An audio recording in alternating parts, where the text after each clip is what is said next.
पिछले एपिसोड के लास्ट में हमने देखा था कि मोने सपने में वो इंसिडेंट देखती है जब उसने दामी को लाइव स्ट्रीमिंग से रोकने के लिए उसके सर पे पत्थर से मारा था।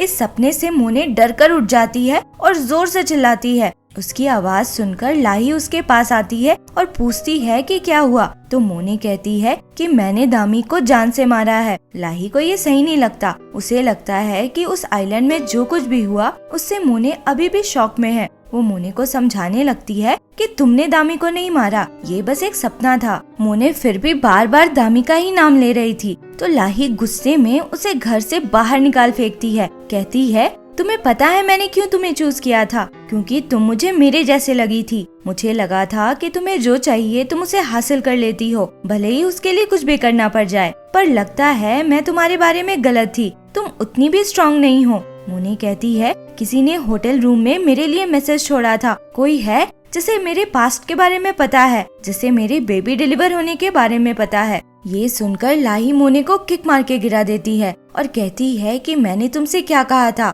तुम्हारा कभी बच्चा हुआ ही नहीं। उस आइलैंड में जो कुछ भी हुआ वो ड्रग्स की वजह से था। दामी का कोई कर्ज नहीं है। मोने अब भी नॉर्मल नहीं हो पा रही थी और कहती है कि कहीं दामी जिंदा तो नहीं। तो लाही उस पर चिल्लाती है और कहती है कि 5 साल बीत चुके हैं, दामी जिंदा नहीं है, मर चुकी है। तो मोने कहती है कि उसके अडॉप्टिव फादर तो जिंदा ही है, अगर वो सामने आ जाएंगे तब हम क्या करेंगे। लाही कहती है कि उसे डेथ सेंटेंस मिली है तो वो सामने कैसे आ जाएगा। लाही अब मोने से परेशान हो चुकी थी। वो कहती है कि तुम हार मान के रिटायर ही कर लो, हम दोनों का रिलेशनशिप अब खत्म। लाही फिर मोने की मॉम को कॉल लगाकर उससे कहती है कि अपनी मॉम को बता दो कि तुम वापस से गरीब होना चाहती हो। लाही मोने के सामने फोन फेंककर अंदर चली जाती है। मोने की मॉम बोल नहीं सकती थी, पर मोने की ऐसी हालत देखकर साइन लैंग्वेज में पूछती है कि क्या हुआ। मोने अपनी मॉम को देखकर बहुत इमोशनल हो गई थी, पर कहती है कि मैं बिल्कुल ठीक हूँ। फिर वो अपने भाइयों के बारे में पूछती है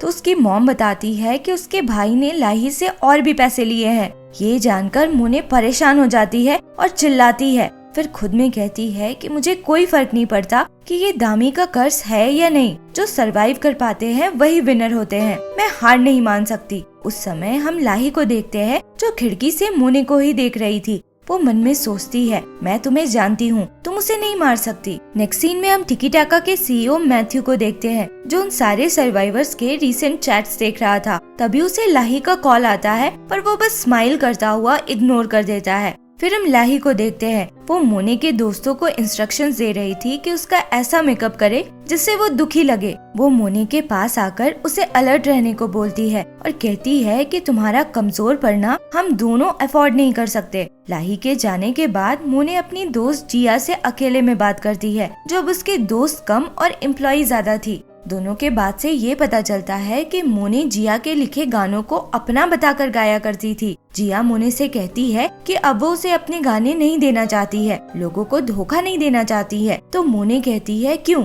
मेरे दिए पैसे अब तुम्हें कम लग रहे हैं क्या? तो जिया कहती है कि बात पैसों की नहीं है, लोग तुम्हें टैलेंटेड सिंगर और सॉन्ग राइटर समझते हैं, तुम्हारी रिस्पेक्ट करते हैं, तो तुम्हें खुद के गाने लिखने चाहिए। जिया फिर ये भी कहती है कि मेरी वजह से ही तुम्हारे 10 गाने हिट हुए थे। इस पे मोने हंसकर कहती है कि वो इसलिए हिट नहीं हुए थे कि गाने अच्छे थे, बल्कि इसलिए हुए थे क्योंकि गाया मैंने था। जिया अब भी गाना देने से मना करती है और कहती है कि तुम्हें मेरे लिए बुरा नहीं लगता क्या? तो मोने कहती है कि बुरा क्यों लगेगा, उन गानों के बदले मैंने तुम्हें इतने पैसे दिए, एक अपार्टमेंट खरीद कर दिया, तुम्हें तो मुझे थैंक यू बोलना चाहिए। मोने फिर जिया के बैग से एक स्क्रिप्ट निकालकर उससे पूछती है कि तुम मुझसे छुपकर स्क्रिप्ट प्रैक्टिस भी कर रही हो क्या? फिर वो जिया का मजाक बनाती है, कहती है कि तुम्हारे जैसी लड़की कभी एक्ट्रेस नहीं बन सकती। नेक्स्ट सीन में हम देखते हैं कि मोने एक आदमी के फ्यूनरल में आकर बहुत रो रही थी। ये आदमी मोने के उन्हीं फैंस में से था जिसकी आइलैंड में डेथ हुई थी। तभी उस आदमी के कुछ रिलेटिव्स आकर मोने को मारने लग जाते हैं,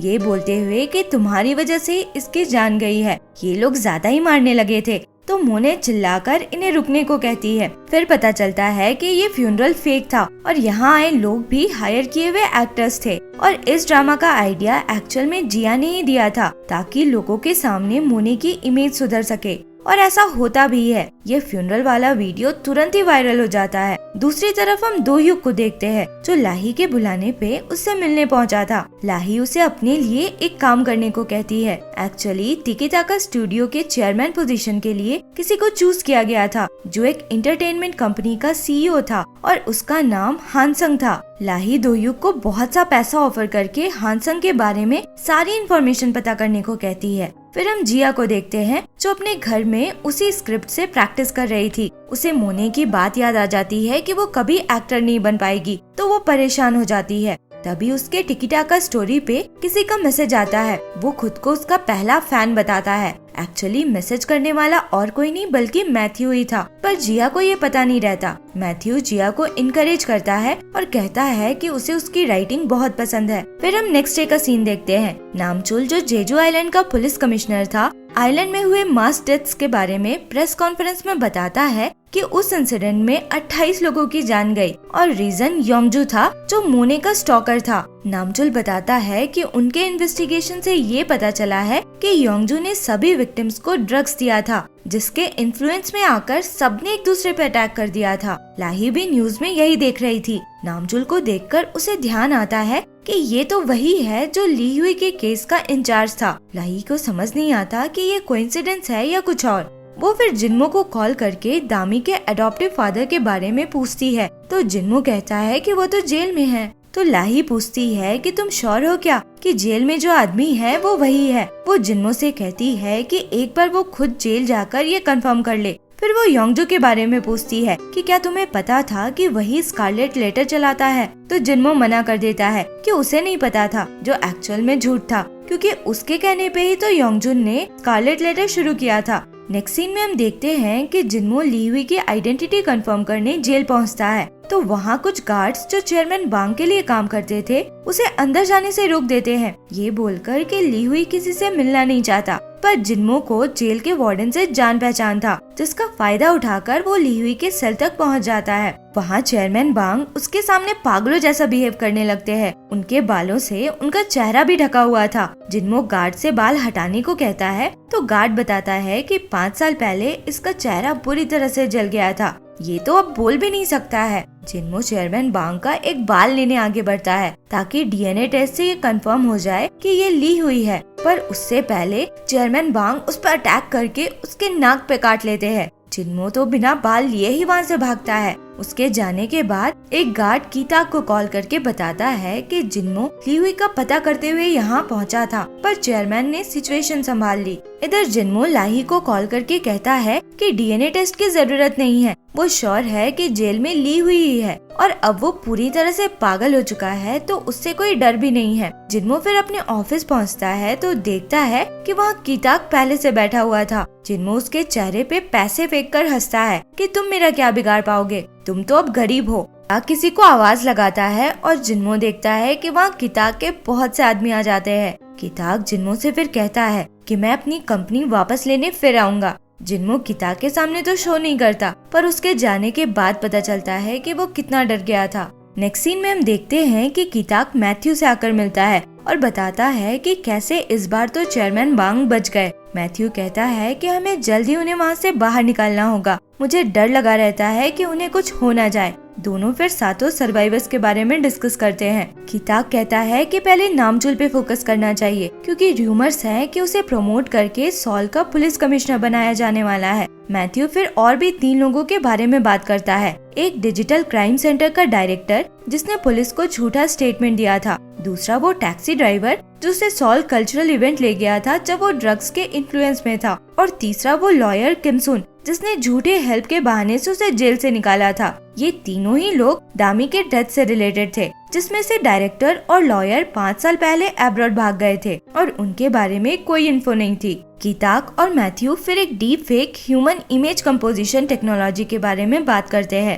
एक्चुअली उस कल्चरल इवेंट में दामी की जो लाइव स्ट्रीमिंग दिखाई गई थी जिसमें ली हुई ने उसे गोली मारा था, वो वीडियो फेक था। एक एडवांस टेक्नोलॉजी यूज करके वो वीडियो बनाया गया था। कीताक और मैथ्यू दोनों को ही पता नहीं था कि वो वीडियो बनाने के पीछे किसका हाथ था। किताक फिर मैथ्यू को अपने टिकी टाका के कुछ shares as a reward offer करता है क्योंकि उसने जेजू आइलैंड वाले प्रोजेक्ट को सक्सेसफुली हैंडल किया था। इस पे मैथ्यू कहता है कि मुझे किसी रिवॉर्ड की जरूरत नहीं है, ये मेरा प्रोजेक्ट है, ये सब कुछ मेरी बेटी के बारे में ही है। फिर हम एक फ्लैशबैक सीन देखते हैं जब किताक और लीहुई साथ में जेल में थे। लीहुई हर वक्त दामी के केस से रिलेटेड चीजें ही पढ़ता रहता था और टिकी टाका भी उसने ही बनाया था। किताक कहता है कोई कुछ भी कहे, टिकी टाका तुम्हारा है, तुमने सब कुछ सोचा और चेयरमैन बांग ने पैसा दिया, मैं तो बस हेल्प कर रहा हूँ। मैथ्यू कहता है मैं बस उस मॉन्स्टर को ढूंढना चाहता हूँ जो कहीं छुपकर ये तमाशा करवा रहा है। दूसरी तरफ हम जेल का सीन देखते हैं जहाँ चेयरमैन बांग का आदमी मिस्टर वैंग उनसे मिलने आया था।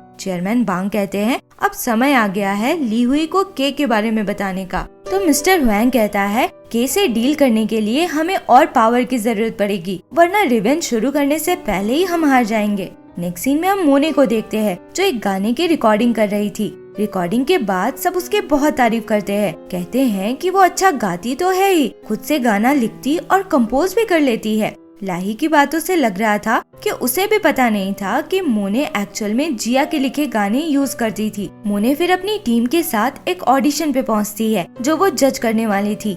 मोने को पता था कि जिया इस ऑडिशन में पार्ट लेने का सोच रही है, तो वो जानबूझकर उसी समय जिया से कहती है कि वो जाकर उसकी ड्रेस ले आए जिसकी जरूरत उसे अगले दिन थी। जिस शॉप से ड्रेस लाना था वो वहाँ से काफी दूर था। मोने को पता था कि वहाँ जाने से जिया का ऑडिशन मिस हो जाएगा, इसलिए वो उसे वहाँ भेज रही थी। जिया जाने के लिए निकल रही थी तो उसे उसके फैन का मैसेज आता है जो मैथ्यू ही था। मैथ्यू उसके ऑडिशन के लिए उसे गुड लक विश करता है। जिया बताती है कि वो नहीं जा पाएगी तो मैथ्यू उसे समझाता है कि ये उसका सपना है, किसी और की वजह से उसे अपना सपना नहीं भूलना चाहिए। फिर हम ऑडिशन का सीन देखते हैं। सारे जजेस मोने से कह रहे थे कि हम तो इस ऑडिशन से तुम्हारे राइवल ढूंढ रहे हैं, कोई ऐसा जो गा भी सके और एक्टिंग भी कर सके, पर तुम्हारे जैसा तो कोई है ही नहीं, तुम तो बहुत ही टैलेंटेड हो। मोने मन ही मन खुश हो रही थी, तभी देखती है कि स्टेज में ऑडिशन के लिए जिया आई थी। और इसी के साथ ये पार्ट हम यहाँ खत्म करते हैं। आगे क्या हुआ इसके लिए मिलते हैं अगले वीडियो में। अगर एक्सप्लेनेशन पसंद आया हो तो लाइक, शेयर एंड सब्सक्राइब करें। Thank you for watching.